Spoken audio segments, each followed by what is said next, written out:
नमस्कार दोस्तों, लोकसभा स्पीकर के पद को लेकर बीजेपी को बड़ा झटका लग सकता है क्योंकि स्पीकर पद के लिए विपक्षी इंडिया गठबंधन अपना उम्मीदवार खड़ा कर सकता है और इसमें बीजेपी से नाराज एनडीए के साथ ही इंडिया गुट के उम्मीदवार को वोटिंग कर सकते हैं क्योंकि यह चुनाव गुप्त मतदान के रूप में होता है जिसमें इस बात की किसी को भी जानकारी नहीं होती कि किसने किसको वोट किया, जिसके चलते इस बात के कयास लगाए जा रहे हैं कि बीजेपी से नाराज एनडीए गुट के साथ ही इंडिया गुट को वोट कर सकते हैं। दरअसल 26 जून को प्रोटेम स्पीकर लोकसभा स्पीकर का चुनाव करवाएंगे। आजाद भारत के इतिहास में पहली बार लोकसभा अध्यक्ष के चुनाव हो सकते हैं। अभी तक लोकसभा स्पीकर का चुनाव नहीं होता था बल्कि सर्वसम्मति से लोकसभा स्पीकर को चुना जाता था, लेकिन इस बार चुनाव की स्थिति बनती दिख रही है और यह भी दावा किया जा रहा है कि दूसरी बार विपक्ष का लोकसभा स्पीकर बन सकता है। इससे पहले 1996 में जब बीजेपी नेता अटल बिहारी वाजपेयी प्रधानमंत्री थे तब कांग्रेस सांसद पीएस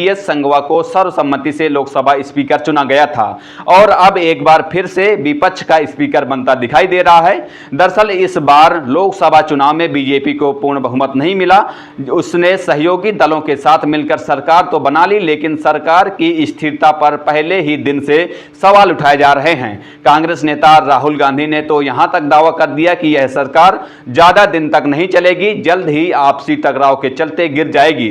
राहुल ने दावा किया कि एनडीए के कई दल उनके संपर्क में हैं और वो स्थिति बदलते ही पाला बदलने के लिए तैयार हैं और स्थिति कभी भी बदल सकती है। इस बीच लोकसभा अध्यक्ष के चुनाव से पहले सबसे महत्वपूर्ण कुर्सी प्रोटेम स्पीकर की है और जब कोई दल बहुमत में नहीं होता तो प्रोटेम स्पीकर का पद बहुत महत्वपूर्ण हो जाता है क्योंकि स्पीकर के चुनाव से पहले सदन का संचालन प्रोटेम स्पीकर ही करता है और स्पीकर का चुनाव भी प्रोटेम स्पीकर ही करवाता है। और जो खबर मिल रही है उसमें बताया जा रहा है कि इस बार प्रोटेम स्पीकर का पद कांग्रेस के हिस्से में आ रहा है।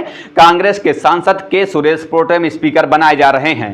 के सुरेश 18वीं लोकसभा के सबसे वरिष्ठ सांसद हैं और परंपरा के अनुसार सबसे वरिष्ठ सांसद को ही प्रोटेम स्पीकर बनाया जाता है।